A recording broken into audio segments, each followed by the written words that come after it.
दोस्तों आज की रीडल एक पिंक बुक और तीन लड़कियों के मर्डर मिस्ट्री से जुड़ी हुई है। हेलो दोस्तों, फाइंड बाय डी के चैनल में आपका फिर से स्वागत है। आज हम फिर से आपके लिए जोरदार दिमागी पहेली पिंक बुक गुलाबी किताब लेके आए हैं। चलिए पहेली स्टार्ट करते हैं। एक बार सुबह सुबह डीके अपने घर में बहुत सारी किताबें देख रहा था। तभी उसकी वाइफ अंजलि उसके पास चाय लेके आई और बोली, डीके, तुम 3 दिन से ऑफिस नहीं गए क्योंकि तुम्हारी तबीयत खराब है और डॉक्टर ने तुम्हें घर पे आराम करने के लिए बोला है। लेकिन तुम आराम करने के बजाय तुम 3 दिन से घर में इतनी सारी किताबों में क्या देख रहे हो? डीके बोला, अंजलि, इस बार मेरे पास एक अनोखा अलग केस आया है। मैं उस केस पे काम कर रहा हूँ। अंजलि, इस बुक को ध्यान से देखो। ये पिंक कलर की बुक 3 लड़कियों के मर्डर केस से जुड़ी हुई है।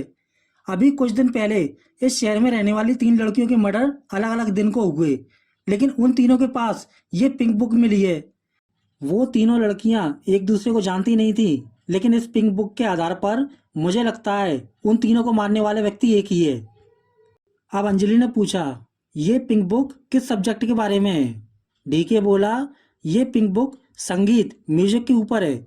इस पूरी बुक में अलग अलग प्रकार के संगीत के बारे में बताया गया है, लेकिन मरने वाली लड़कियां संगीत के बारे में कुछ नहीं जानती थी और ना ही उनका संगीत सीखने में कोई दिलचस्पी इंटरेस्ट था।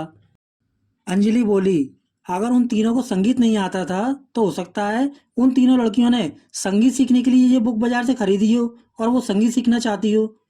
उन तीनों लड़कियों के पास इस तरह की पिंक बुक मिलना एक आम बात है। इससे ये नहीं कहा जा सकता कि उन तीनों के मर्डर किसी एक ही व्यक्ति ने किया है। डीके बोला, मैंने भी तुम्हारी तरह यही सोचा और बाजार जाकर इस बुक के बारे में पता लगाया, लेकिन बाद में पता चला कि ये बुक हमारे शहर में किसी भी बुक स्टोर पे नहीं मिलती है, बल्कि ये बुक दूसरे शहर से खरीदी गई है। अर्थात मरने वाली तीनों लड़कियां दूसरे शहर से ये बुक खरीद के लाई होंगी। इसलिए अब मुझे इस बुक के बारे में पता करने के लिए दूसरे शहर जाना होगा। अब अंजलि बोली, नहीं, तुम्हारी तबीयत खराब है। मैं तुम्हें इस हालत में दूसरे शहर नहीं जाने दूंगी। अब तुम्हारे इस केस के लिए मैं दूसरे शहर जाऊंगी और इस बुक के बारे में पता लगाऊंगी। डीके बोला, ठीक है अंजलि, अभी सुबह के 9 बज रहे हैं और दूसरा शहर यहाँ से 300 किलोमीटर दूर है। तुम मेरी कार ले जाओ और बीच रास्ते में एक पुलिस चेक पोस्ट भी आएगा जो दूसरे शहर जाने से पहले तुम्हारी चेकिंग करेगा और तुम्हें परेशान करेगा, क्योंकि पुलिस चेकिंग के दौरान तुम्हारा समय नष्ट कर देगी और तुमसे कई तरह के सवाल भी पूछ सकती है। लेकिन तुम परेशान मत होना, मैं इंस्पेक्टर से बोलकर तुम्हारे लिए एक वेरिफिकेशन आईडी कार्ड बनवा देता हूँ, जिसे दिखाकर तुम आसानी से दूसरे शहर जा सकती हो। अब अंजलि ने आश्चर्य से पूछा, लेकिन डीके, दूसरे शहर जाने के लिए इतनी पुलिस चेकिंग क्यों है? डीके बोला, दूसरे शहर में कुछ आपराधिक लोग वहां के शहर से सोने या अन्य गंदी वस्तुओं की तस्करी स्मगलिंग करते हैं। उनके इस अपराध को रोकने के लिए दोनों शहर के बीच में एक पुलिस चेक पोस्ट लगाई गई है, जिससे वो अपराधी अपने असामाजिक सामान का आदान प्रदान दूसरे शहर में न कर पाए और उनकी चोरी पकड़ी जाए। इतना सुन के अंजलि जल्दी से तैयार होने चली गई और डीके ने इंस्पेक्टर को बोल के अंजलि का वेरिफिकेशन आईडी कार्ड बनवा दिया। अब कुछ देर बाद अंजलि पिंक बुक लेके घर से बाहर आई और डीके की कार में बैठकर दूसरे शहर के लिए निकल गई और डीके उसे देखता रह गया। अब दूसरा शहर बहुत दूर था, लेकिन अंजलि बिना डरे कार चला के जंगल के रास्ते से होते हुए दूसरे शहर की तरफ बढ़ रही थी। बहुत दूर चलने के बाद एक जगह पर पुलिस चेक पोस्ट आ गया और पुलिस वालों ने अंजलि की कार रोक दी। अंजलि ने कार से निकलकर मोबाइल में अपना वेरिफिकेशन आईडी कार्ड दिखाया और कार्ड देख के पुलिस वाला बोला, ओके मैडम, आप जा सकती हैं। हमें पुलिस स्टेशन से इंस्पेक्टर साहब का फ़ोन आ गया था, उन्होंने आपके बारे में बताया।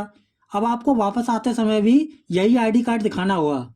इतना सुन के अंजलि वापस कार में बैठी और कार स्टार्ट करके वहां से दूसरे शहर के लिए चली गई।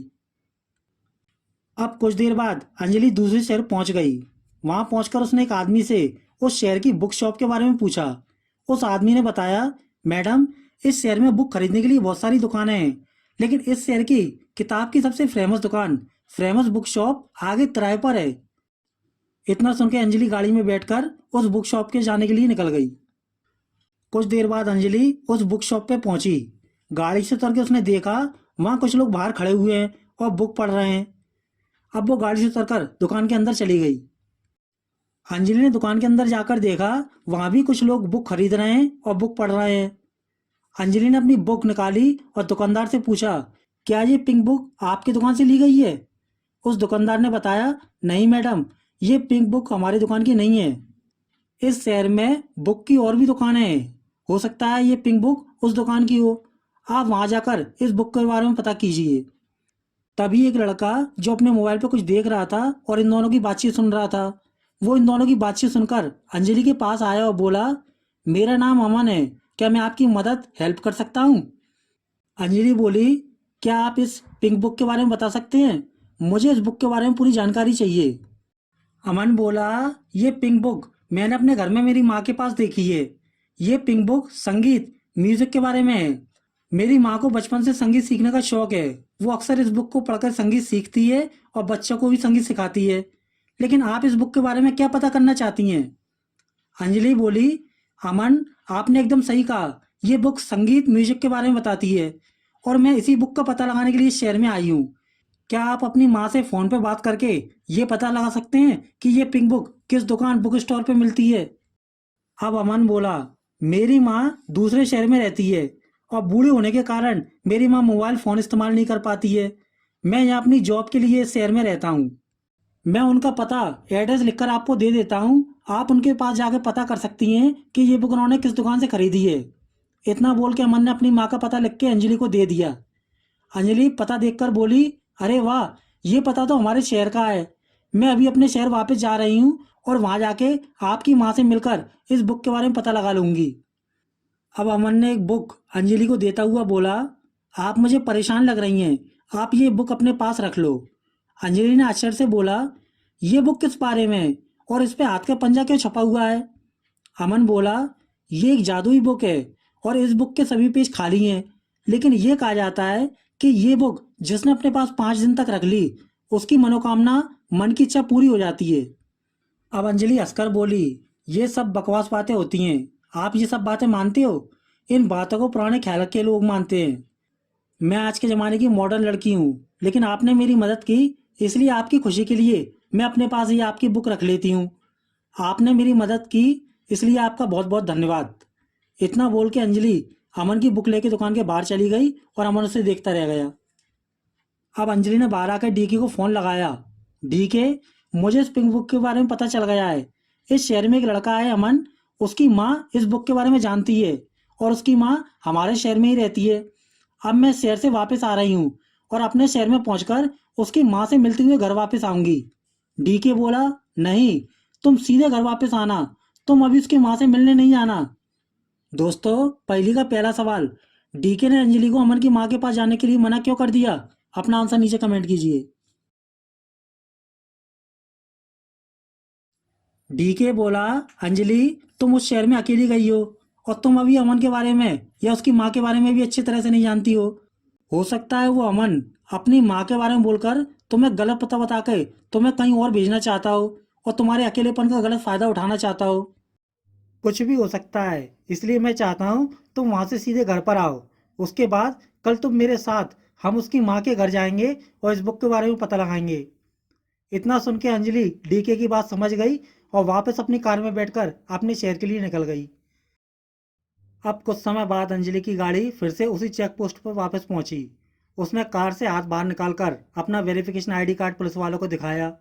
उसके बाद पुलिस वाले ने उसे जाने का इशारा किया और अंजलि वहां से तुरंत अपने शहर के लिए वापस चली गई। अब घर पहुंचते पहुंचते अंजलि को रात के 8 बज गए थे। डीके उसका बालकनी में खड़े होकर बाहर इंतजार कर रहा था, लेकिन अंजलि की कार देखकर डीके खुश हो गया। अब घर पहुंचकर अंजलि बोली, डीके, तुमने सही कहा। हमें अचानक मिले हुए किसी भी व्यक्ति पर सोच समझ के भरोसा करना चाहिए। अब तुम आराम करो, मैं तुम्हारे लिए खाना बना के लाती हूँ। अब डीके ने आश्चर्य से पूछा, अंजलि, तुम्हारे हाथ में ये दूसरी किताब बुक किसकी है? अंजलि बोली, ये बुक मुझे अमन ने दी है। उसने कहा ये एक जादुई बुक है, इससे अपने पास रखने से 5 दिन में मन की इच्छा पूरी हो जाती है। इतना बोल के दोनों बुक अंजलि ने डीके को दी और खाना बनाने किचन में चली गई। दूसरे दिन डीके और अंजलि घर से तैयार होकर कार में बैठकर अमन की माँ से मिलने चले गए।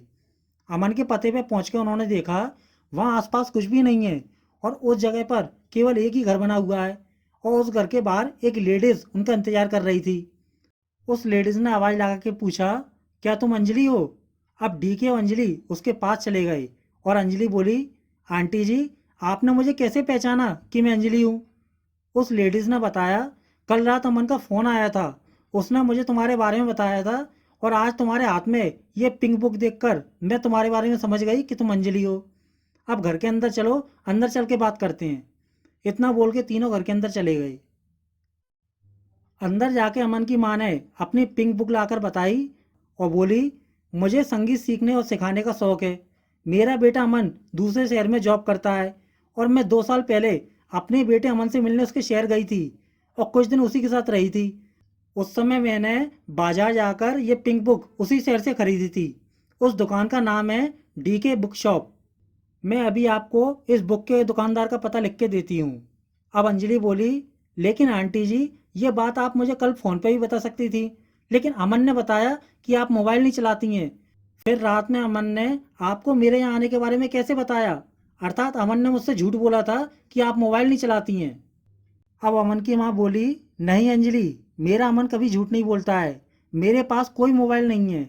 यहाँ पास में एक दुकान है, मैं वहाँ कभी कभी शाम के समय जाती हूँ और वो दुकानदार अपने मोबाइल के द्वारा मुझे मेरे बेटे अमन से बात करवा देता है।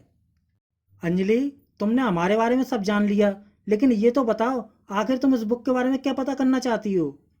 अब अंजलि बोली, आंटी जी, ये पिंक बुक इस शहर की 3 लड़कियों के मर्डर केस से जुड़ी हुई है। हमें ये पता करना है कि उन तीनों लड़कियों ने ये बुक किस दुकान से खरीदी थी। उस दुकानदार का पता लगाने के लिए मुझे फिर से कल सुबह इस एड्रेस को खोजने के लिए दूसरे शहर जाना होगा। इतना बोल के डी के अंजलि बाहर आ गए और बाहर आकर अपनी कार में बैठ के वहां से अपने घर के लिए चले गए। अब दूसरे दिन सुबह सुबह फिर से अंजलि पिंक बुक लेके दूसरे शहर जाने के लिए बाहर आई। तभी डी के बाहर आकर बोला, अंजलि, आज मैं तुम्हारे साथ चलता हूँ। अंजलि बोली, नहीं डी के, अभी तुम्हारी तबीयत सही नहीं हुई है और तुम इतनी दूर का सफ़र नहीं कर पाओगे, इसलिए तुम घर पर आराम करो। मैं आज फिर से इस पिंक बुक के बारे में पता लगा के आती हूँ। इतना बोल के अंजलि कार में बैठी और वहाँ से दूसरे शहर के लिए चली गई। अब कुछ देर बाद फिर से अंजलि की गाड़ी पुलिस चेक पोस्ट पर पहुंची और पुलिस वालों ने उसकी गाड़ी को रोक दिया। अंजलि ने बाहर आकर अपना आईडी कार्ड दिखाया। पुलिस वाला बोला, अंजलि मैडम, इस तरह आप बार बार आईडी कार्ड दिखाकर दूसरे शहर नहीं जा सकती। कल रात हमें जानकारी मिली है कि दूसरे शहर के अपराधियों ने सोना गोल्ड की स्मगलिंग तस्करी करके आपके शहर में भेजा है। इस कारण आज सभी चेक पोस्ट पर निगरानी रखी गई है और एक दूसरे शहर के आने जाने वालों पर रोक लगाई गई है। अब आप अपने शहर में वापस जा सकती हैं, हम आपको आगे नहीं जाने देंगे। पुलिस वाले की बात सुनकर अंजलि ने तुरंत इंस्पेक्टर को फ़ोन लगाया और पूरी बात बताई। अब इंस्पेक्टर ने दूसरे पुलिस वाले से बातचीत करी और वो मान गया और अंजलि को दूसरे शहर जाने दिया। उसके बाद अंजलि गाड़ी में बैठकर दूसरे शहर के लिए चली गई।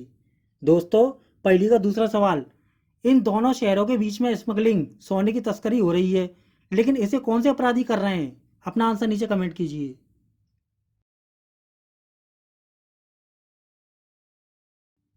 दोस्तों, ये सब काम अमन और उसकी माँ कर रहे हैं। दरअसल अमन और उसकी माँ अपराधी हैं जो अलग अलग शहरों में जानबूझ के रहते हैं और अपने अपने शहर से अनजान लोगों को अपनी बातों में बहला फुसलाकर उनकी गाड़ी के नीचे अपना अवैध सामान बांधकर दूसरे शहर में भेजकर स्मगलिंग तस्करी करते हैं। जैसे एग्जाम्पल, अंजलि पिंक बुक के बारे में पता करने दूसरे शहर गई और दुकान के अंदर पहुंची। उस समय दुकान के बाहर एक व्यक्ति ने अंजलि की गाड़ी की नंबर प्लेट देख के पता लगा लिया कि अंजलि दूसरे शहर से आई है और उस व्यक्ति ने बुक शॉप के अंदर खड़े अमन को मैसेज करके अंजलि के बारे में बता दिया। अब बुक शॉप के अंदर अमन ने अंजलि को अपनी बातों के जाल में फंसाया और अंजलि को अपनी माँ के पास भेजा और उसी समय अमन ने बाहर खड़े साथी से मैसेज करके अंजलि की गाड़ी के नीचे अपने सोने को बनवा दिया। अब अंजलि वापस अपने शहर पहुंचकर दूसरे दिन अमन की मां से मिलने गई। उस समय भी वहां कोई नहीं था और अमन की मां ने दोनों को घर के अंदर चल के बातचीत करने को कहा। जब ये लोग घर के अंदर चले गए, उस समय एक अपराधी ने उस सोने को गाड़ी के नीचे से निकाल लिया और दूसरा सामान अंजलि की गाड़ी के नीचे बांध दिया।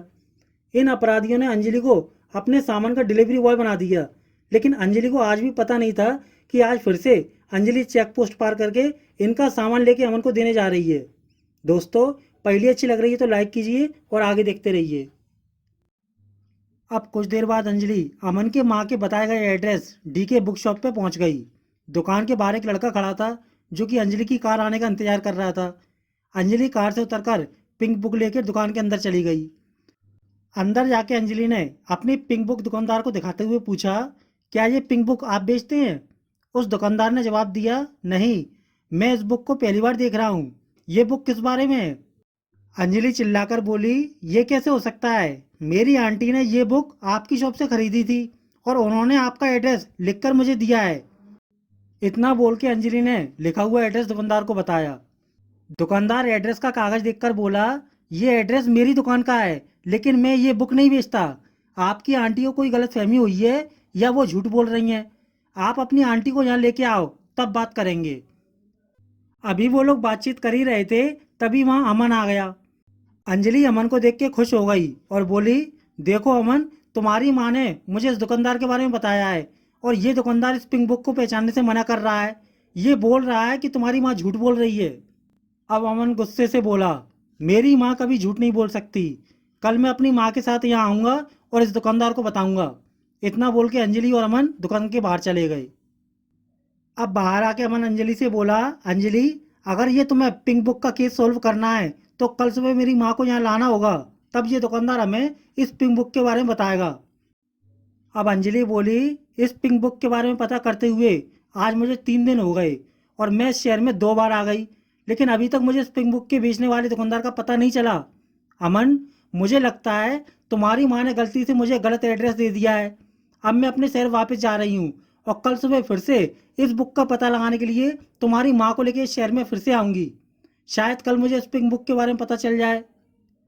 अब अमन बोला, तुम हिम्मत मत हारो अंजलि, मैंने तुम्हें एक जादुई बुक दी है। उसके हिसाब से 5 दिन बाद तुम्हें तुम्हारे सभी सवालों के आंसर मिल जाएंगे। अब शाम के 4 बज रहे हैं, तुम अपने घर के लिए निकल जाओ और कल मेरी माँ को लेके इसी दुकान पे आ जाना।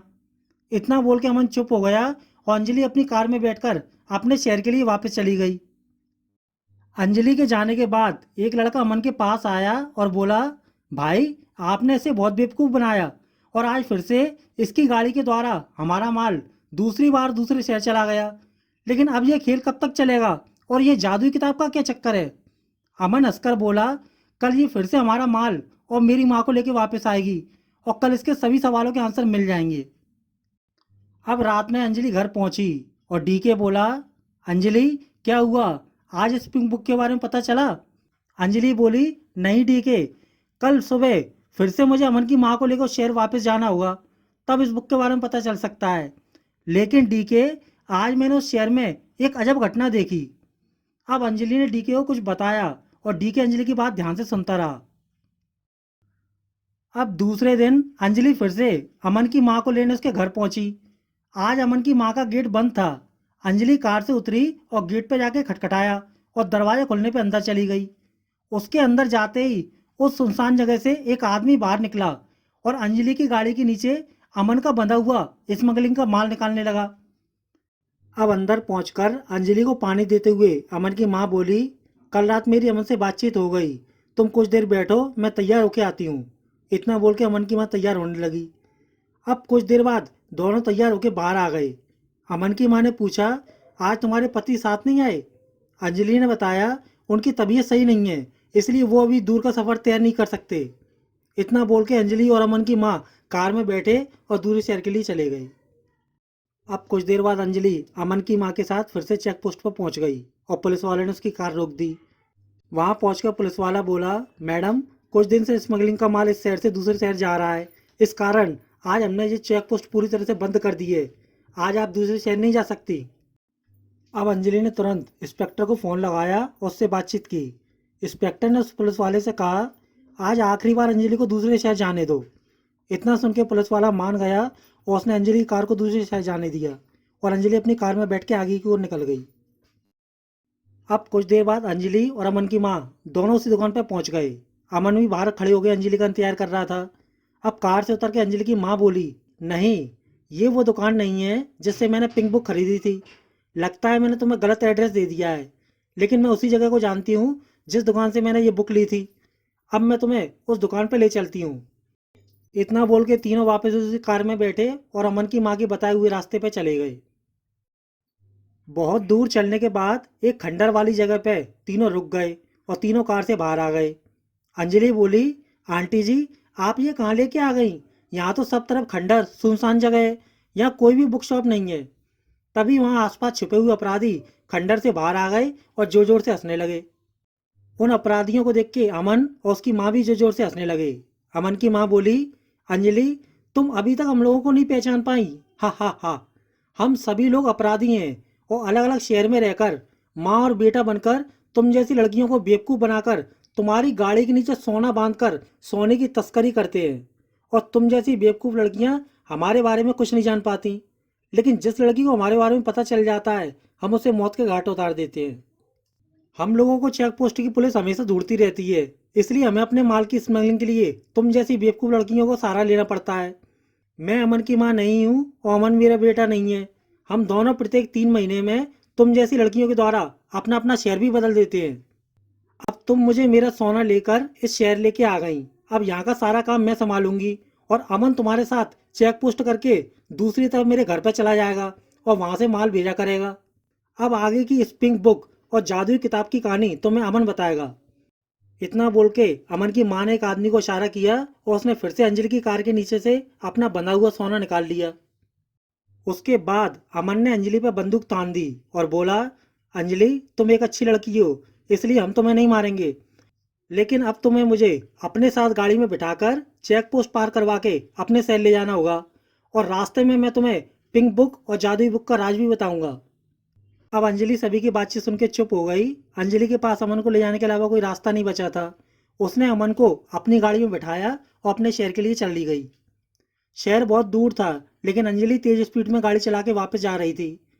कुछ देर बाद फिर से चेक पोस्ट आ गया और अंजलि ने अपनी गाड़ी रोक दी, लेकिन बंदूक दिखा के अमन ने अंजलि को गाड़ी से बाहर नहीं आने दिया। अब बाहर खड़ा पुलिस वाला बोला, मैडम अब आप अपने शहर वापस चले जाओ, लेकिन आज के बाद मैं आपको दूसरे शहर नहीं जाने दूंगा। इतना सुन के अंजलि ने अपनी कार स्टार्ट की और वहां से अपने शहर के लिए चुपचाप चली गई। अब कुछ दूर जाकर अमन ने एक सुनसान जगह पे अंजलि से कार रोकने को कहा और अंजलि ने कार रोक दी। दोनों कार से बाहर आ गए। अमन हंसकर बोला, अंजलि अब मैं तुम्हारे पिंक बुक और जादुई बुक का राज बताता हूँ। ये पिंक बुक मैंने ही पब्लिश कराई है, इसको मैंने ही छपवाया है और ये बुक किसी भी दुकान पे नहीं मिलेगी, क्योंकि मैं उस बुक के द्वारा लड़कियों को अपनी बातों की जाल में फंसाता हूँ और उनकी कार के नीचे अपना माल बांधकर तुम्हारे शहर पहुंचाता था। ज़्यादातर लड़कियों को संगीत म्यूजिक सीखने का शौक रहता है और वो मुझसे मिलकर मेरे जाल में फंस जाती थी और मैं उनको अपनी माँ के पास संगीत सीखने के बहाने भेजता था और साथ में उनकी कार के नीचे अपना माल भी बांध देता था। लेकिन तुम्हारे शहर की 3 लड़कियों को मेरे ऊपर शक हो गया, इसलिए मुझे उनको अपना राज न खुलने के कारण मारना पड़ा। इसलिए पुलिस वालों को उन 3 लड़कियों के पास मेरी दी हुई ये पिंक बुक मिली थी। अब 3 मर्डर करने के बाद कुछ दिन के लिए मैं शांत हो गया, लेकिन पुलिस के डर से हम लोग अपना धंधा बंद नहीं कर सकते थे। इसलिए मैंने फिर से बाजार जाकर ये जादुई बुक छपवाई और इसके द्वारा लड़कियों से दोस्ती करनी चाहिए।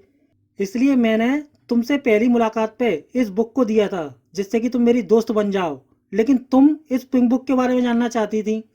मैं समझ गया था कि तुम मुझ तक पहुंचना चाहती हो, लेकिन इसके बावजूद भी मैंने तुम्हारा फ़ायदा उठाया और तुम्हें बातों में बनाकर अपना माल 5 बार दूसरे शहर ट्रांसफ़र कराया। यही था इस जादुई बुक के पंजे का राज, 5 बार दूसरे शहर तक माल पहुंचाना। सॉरी अंजलि, अब तुम हमारा सारा राज जानती हो, इसलिए तुम्हें भी उन 3 लड़कियों की तरह मारना होगा। अब अमन अंजलि को बंदूक की गोली से मारने ही वाला था, तभी पीछे से किसी ने गोली चलाई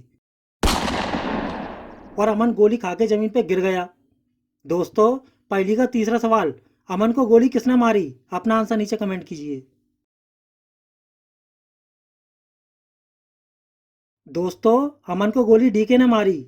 डीके पास आकर बोला, अमन अब तुम्हारी पिंक बुक और जादुई बुक का खेल खत्म हो गया। कुछ देर बाद यहाँ पुलिस आती होगी और तुम्हें पकड़ लेगी और उधर तुम्हारी माँ और तुम्हारे सभी साथी भी पकड़ में आ चुके हैं। अब अमन ने हार मान ली और बोला, अंजलि मैं हार गया, लेकिन ये बताओ तुम्हें मेरे ऊपर शक कैसे हुआ और डीके यहाँ तक कैसे आया? दोस्तों, पहली का चौथा सवाल, अंजलि को अमन के ऊपर शक कैसे हुआ? अपना आंसर नीचे कमेंट कीजिए। अंजलि बोली, कल शाम मैं तुमसे मिलकर अपने शहर वापस जा रही थी, लेकिन मुझे बहुत भूख लग रही थी, इसलिए मैं तुमसे मिलकर तुम्हारे शहर के एक रेस्टोरेंट में कुछ खाने के लिए चली गई। वहाँ जब मैं बैठ के कॉफ़ी पी रही थी, तभी एक लड़का मेरे पास आया और मुझे तुम्हारी तरह एक बुक देकर बोला, ये एक जादुई बुक है, क्या तुम इसे दूसरे शहर मेरी माँ को दे के आ सकती हो? मैंने उस लड़के से पूछा, तुम्हें कैसे पता चला कि मैं दूसरे शहर की लड़की हूँ? उसने बताया, तुम्हारी कार के नंबर प्लेट से पता चलता है कि तुम इस शहर की लड़की नहीं हो और दूसरे शहर जा रही हो। उसकी बात सुनकर मैंने उसकी बुक लेने से मना कर दिया, लेकिन उसकी बात सुनकर मुझे तुम और तुम्हारी माँ पे शक हुआ। लेकिन मैं ये नहीं समझ पा रही थी कि तुम्हारे शहर के सभी लोग दूसरे शहर की लड़कियों को कोई बुक या अन्य वस्तु देकर दूसरे शहर के लिए क्यों देते हैं। आखिर इस तरह तुम लोगों को क्या फ़ायदा होता है? इसी राज को जानने के लिए मैं आज सुबह डीके को अपनी कार की डिग्गी में छुपा के लाई, जिससे कि मुझे तुम लोगों के राज के बारे में पता चल सके। और इस तरह मुझे और डीके को तुम्हारे बारे में सब पता चल गया, और डीके ने कार की डिग्गी से पुलिस को मैसेज करके हमारे जाने के बाद तुम्हारे सभी साथियों को पकड़वा दिया। लेकिन डीके और मैंने तुम्हें नहीं पकड़ा, क्योंकि हमें पिंक बुक के कातिल और जादुई बुक की सच्चाई के बारे में जानना था। अमन, अब तुम्हारा खेल खत्म हो गया। इतना बोल के अंजलि चुप हो गई और वहाँ कुछ देर बाद पुलिस आ गई। दोस्तों, कैसी लगी आपको जोरदार दिमागी पहेली? पहेली अच्छी लगे तो लाइक कीजिए, और ऐसी ही पहेलियाँ देखने के लिए अभी हमारे चैनल को सब्सक्राइब कीजिए। धन्यवाद।